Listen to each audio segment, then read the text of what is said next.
કતારગામ વિસ્તારમાં cyber ક્રાઇમનું racket ઝડપી પાડવાના ગુનામાં નાસ્તા પડતા વધુ એક આરોપીને પાટણથી સાયબર ક્રાઇમે ઝડપી પાડ્યો છે। પાટણના સરસ્વતી તાલુકાના વાઘદૂધ ગામના વિદ્યાર્થી કરણ ઉર્ફે દ્વારકેશ પીરાભાઈ દેસાઈને પાટણથી ઝડપી પાડ્યો હતો।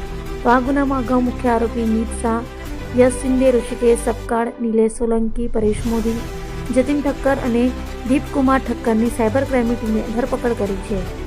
2025 में साइबर क्राइम सेल सूरत शहर द्वारा एक कतारगाम खाते रेड કરવામાં આવેલ હતી અને એ રેડ દરમિયાન નીત શાહ કરીને એક છોકરા પાસેથી અમે લોકોને 149 બેંક ખાતાઓના વિગત મળી આવેલ હતા। એ તમામ બેંક ખાતાઓમાં 800 કરોડનું ટ્રાન્ઝેક્શન્સ મળ્યું હતું અને એની સામે 400 થી વધારે એનસીસીઆરપી કમ્પ્લેન્ટ પણ નોંધાયેલ હતી।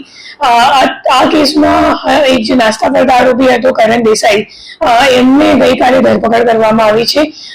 એમને પાટણ ખાતેથી ટેકનિકલ વર્કઆઉટ કરીને શોધીને અહીંયા લાવવામાં આવ્યું છે।